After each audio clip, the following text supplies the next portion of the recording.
Hello, আসসালামু আলাইকুম। আমি আজকে আরেকটি নতুন রান্না নিয়ে চলে আসলাম কাজলস কিচেন থেকে। আমি কিভাবে কই মাছ দু পেঁয়াজা করে থাকি সেটা শেয়ার করার জন্য প্রথমত আমি একটি ফ্রাই প্যান বসিয়ে নিব চুলাতে। পরিমাণ মতো তেল দিয়ে নিব।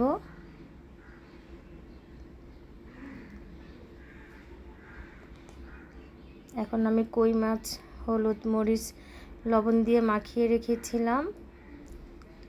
এখন আমি এটা ভেজে নিব গোল্ডেন কালার করে।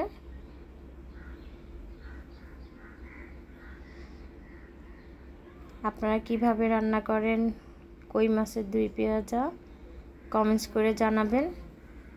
যদি আমার এই রান্নাটা ভালো লেগে থাকে শেয়ার করে দিবেন, সাবস্ক্রাইব করে দিবেন।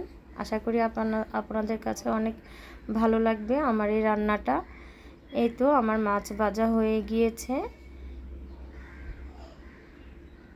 আমি এইভাবেই কই মাছ ভেজে নিয়ে থাকি। একটু বড়, এই জন্য একটু মাঝখানে একটু চিড়ে চিড়ে নিয়েছি যেন মশলাটা ভিতরে ঢুকে। আপনারা চাইলে এইভাবে করে নিতে পারেন। এইভাবে করে নিলে খেতে দেখতে দুটোটাই দুভাবে অনেক ভালো লাগে। এই তো আরেকটি প্যান বসিয়ে নিলাম, পরিমাণ মতো তেল অ্যাড করে দিলাম। এখন কিছু পেঁয়াজ দিয়ে দিলাম, একটু ভেজে নিব পেঁয়াজটাকে। এখন পরিমাণ মতো রসুন বাটা অ্যাড করে দিলাম।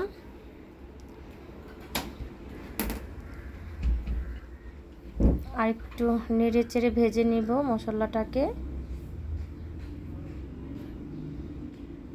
আপনারা কি এইভাবেই রান্না করে থাকেন? আমাকে জানাবেন কে কোথা থেকে দেখছেন, একটু কমেন্টস করে জানাবেন।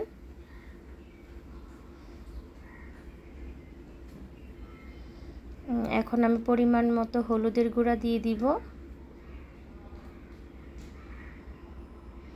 কিছু মরিচের গুঁড়া দিয়ে দিব পরিমাণ মতো। এখানে ধনিয়ার গুঁড়া জিরার গুঁড়া একসাথে দিয়ে দিলাম। এখন স্বাদ মতো লবণ দিয়ে দিব। এখন এটাকে আমি আরেকটু ভালো করে কষিয়ে নিব।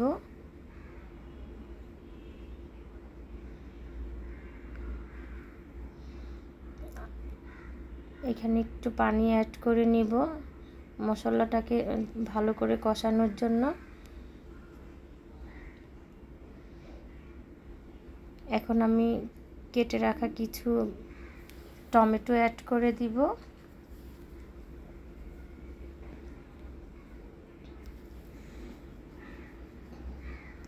আর একটু নেড়ে চেড়ে দিব টমেটোটা সেদ্ধ হওয়া পর্যন্ত। এখন কিছু কাঁচামরিচ অ্যাড করে দিব, আর একটু কষিয়ে নিব।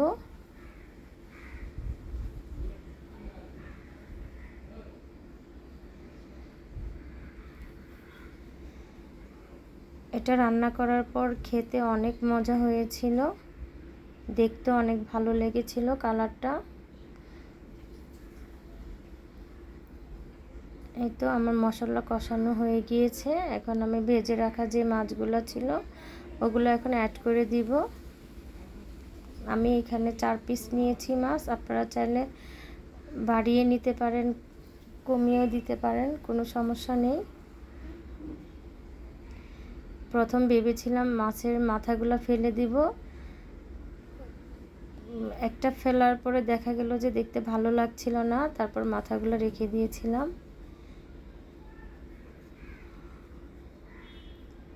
মাছগুলো বেশ বড় ছিল।